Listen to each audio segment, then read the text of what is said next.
sabes que te habla Graciela, chica. ¿Quién? Hoja seca. Ay, hojita, mi amor, mira que hacía tiempo que no me llamas. Chica, tú sabes, no te llamaba porque la última vez que te llamé, tu marido estaba ahí, se te quemaron los frijoles. No, pero niño, lo arreglé enseguida. Tú no sabes que me fui a la bodega, compré una lata de olla y el niño ni se dio cuenta. Bueno, ¿y qué? Bueno, ¿y él no está ahí ahora? No, está de vacaciones en Puerto Rico.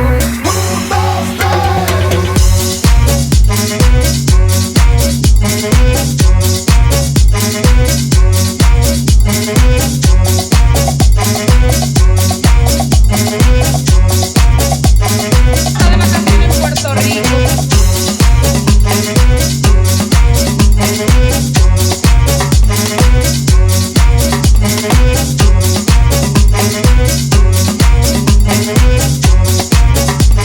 Está de vacaciones en Puerto Rico.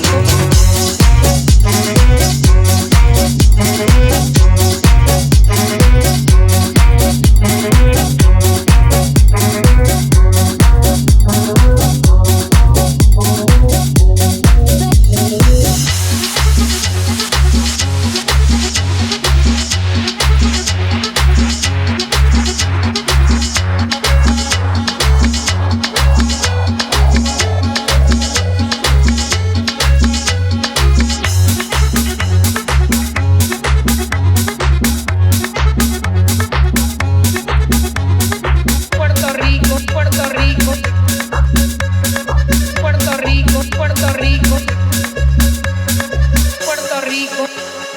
¿Qué pasó? Está de vacaciones en Puerto Rico.